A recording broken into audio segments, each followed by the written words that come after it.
Beirut के इस stadium में जब हसन नसरल्लाह के अंतिम संस्कार की तैयारी हो रही है तो नसरल्लाह और हाशिम सफेदुद्दीन का जनाजा स्टेडियम में था। लोग हिजबुल्लाह लीडर की मौत का मातम मना रहे थे। तब अचानक गड़गड़ाहट शुरू हुई और फिर सब चौंक कर आसमान की तरफ देखने लगे। ये इजराइल के एयरफोर्स के फाइटर जेट थे। नेतन्याहू ने हिजबुल्लाह को डराने के लिए अपने 4 बहुत ही खतरनाक फाइटर जेट उस स्टेडियम के ऊपर से उड़ाए, जहां हजारों लोग हिजबुल्लाह लीडर को अलविदा कहने आए थे।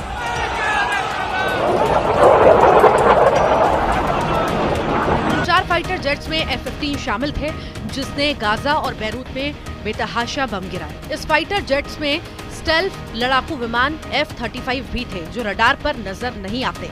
ये तस्वीर इजराइल डिफेंस फोर्स ने जारी की है। जाहिर है कि नेतन्याहू का मैसेज साफ है। इजराइल ने जैसा हश्र हसन नसरल्लाह और हाशिम सफेदुद्दीन का किया, वही हाल अब हिजबुल्लाह के नए चीफ नई कासिम का किया जाएगा। इजराइल के लड़ाकू विमान इसकी 100% गारंटी दे रहे हैं। जब जहाज स्टेडियम के ऊपर से गुजरते तो हजारों लोग सहम गए, इसमें कोई शक नहीं। यह है बैरूत का कमील शमून स्टेडियम, लेबनान का सबसे बड़ा स्टेडियम। यहाँ एथलेटिक्स या फुटबॉल के मैच होते हैं। इसकी क्षमता 50,000 लोगों की है और इस वक्त स्टेडियम खचाखच भरा है। साथ में बीच ग्राउंड में भी हजारों लोग मौजूद हैं। ये वो लोग हैं जो या तो हिजबुल्लाह से जुड़े हुए हैं या फिर ये हिजबुल्लाह के समर्थक हैं। ऐसा ही कुछ कहना है बैरूत निवासी जैनब का। उन्होंने कहा है कि वो इमाम हुसैन के रास्ते पर चलते थे। लोगों के लिए उनका संदेश था। प्रमुख लेबनानी मौलवी सैयद मूसा अल सद्र के मैसेंजर थे, जो ये कहते थे कि हम लोग मुस्लिम, ईसाई, सुन्नी, शिया, लेकिन इनके बीच कोई अंतर नहीं है। इसी रास्ते पर सैयद नसरल्लाह पूरी जिंदगी चले। नेतन्याहू ने नसरल्लाह को खत्म करने वाले लड़ाकू विमानों को इस मैसेज के ऊपर से उड़ाकर बताया है। इजराइल के हिजबुल्लाह पॉलिसी में जर्रा बराबर फर्क नहीं आया। इसका मतलब साफ है, नसरल्लाह और हाशिम सफेदुद्दीन के बाद अब इस हजारों लोगों की भीड़ पर फाइटर जेट का मंडराना हिजबुल्लाह की नई लीडरशिप पर खतरा मंडराने जैसा है। हिजबुल्लाह के नए चीफ नईम कासिम को पता है कि नेतन्याहू क्या कर सकते हैं। वो जानते हैं कि इजराइल ने जैसा हश्र हसन नसरल्लाह और हाशिम सफेदुद्दीन का किया, वही हाल अब उनका यानी हिजबुल्लाह के नए चीफ नई कासिम का किया जा सकता है। इस स्टेडियम में 50,000 से ज्यादा लोग जमा हुए। बाहर सड़कों पर भी इतनी ही तादाद मौजूद रही। 1982 में कायम होने के बाद लेबनान के मिलिशिया हिजबुल्लाह का ये सबसे बड़ा शक्ति प्रदर्शन है। लेकिन इस ताकत को दिखाने का मौका भी हिजबुल्लाह को तभी मिला जब उसके 2 बड़े लीडर इजराइल की एयरफोर्स की बमबारी में मिट्टी में मिला दिए गए। नेतन्याहू के रक्षा मंत्री इजराइल कार्ज ने ट्वीट किया और नसरल्लाह के जनाजे पर फाइटर जेट उड़ाना साफ संदेश है। संदेश ये कि जो भी इजराइल को डराएगा उसका अंत निश्चित है। तुम अंतिम संस्कार में महारत हासिल करोगे और हम जीत में। इजराइल ने अब ऑपरेशन नसरल्लाह का वीडियो भी जारी किया। 27 सितंबर 2024 को इसी बमबारी में नसरल्लाह की मौत हुई थी। मौत 27 सितंबर को और दफनाया गया 5 महीने बाद 23 फरवरी को। 149 दिनों पर नसरल्लाह को पक्की कब्र में उतारा गया। एक और बैरूत निवासी अहमद सफुद्दीन ने बताया कि हम जहां शहीदों के नेता अरब शहीदों के लीडर की याद में हैं, हम इनके जनाजे के पीछे पीछे चलकर कुछ भी कर सकते हैं। हम इनसे बंधे हुए हैं। अभी तक नसरल्लाह को अस्थायी तौर पर दफनाया गया था। 3 दशकों तक हिजबुल्लाह की कमान संभालने वाले हसन नसरल्लाह की मौत ईरान के लिए बड़ा झटका रही है।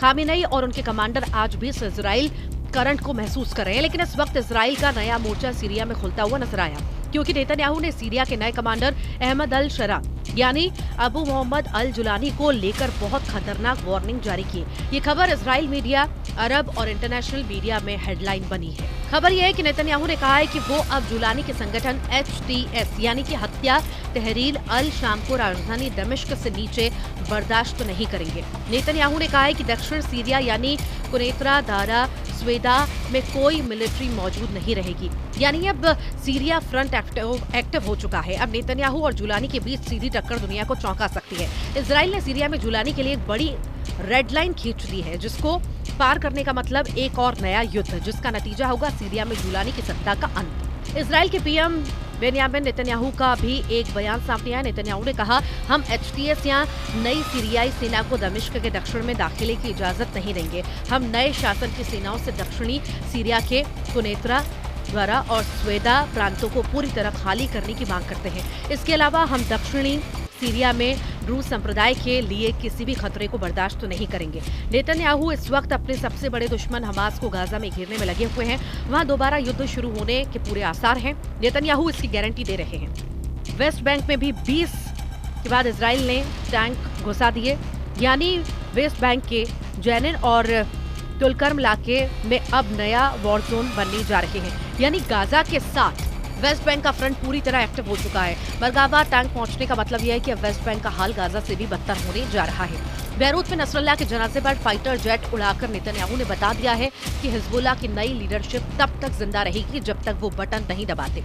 स्टेडियम के ऊपर से फाइटर जेट के गुजरने के बाद ये बात यहाँ मौजूद हर शख्स बहुत अच्छी तरह समझ गया है। तो वहीं अब सीरियाई फ्रंट पर नेतन्याहू की धमकी बता रही है कि वो अपनी सरहदों पर चौथा युद्ध लड़ने के लिए तैयार बैठे हैं और इसके लिए उन्होंने सीरिया के बड़े हिस्से को बफर जोन घोषित किया, जहां वो किसी को भी बर्दाश्त नहीं करेंगे। वहीं इजराइल के प्रधानमंत्री बेन्यामिन नेतन्याहू ने अपनी सेना को लेकर कहा, IDF के जवान सीरियाई में हरमन पहाड़ी और बफर जोन के पास हमारे लोगों की रक्षा करने और किसी भी आने वाले खतरे से निपटने के लिए हमेशा मौजूद रहेंगे। गोलान के पहाड़ पर इजराइल का कब्जा है। 1967 और 1973 के युद्ध के बाद इजराइल ने यहाँ अपनी पकड़ और मजबूत की। बशर अल असद की सत्ता तक इजराइल को गोलान की पहाड़ियों पर चैलेंज मिलता रहा, लेकिन जुलानी के आने के बाद ये मोर्चा सीरिया के पकड़ से पूरी तरह बाहर हो गया है।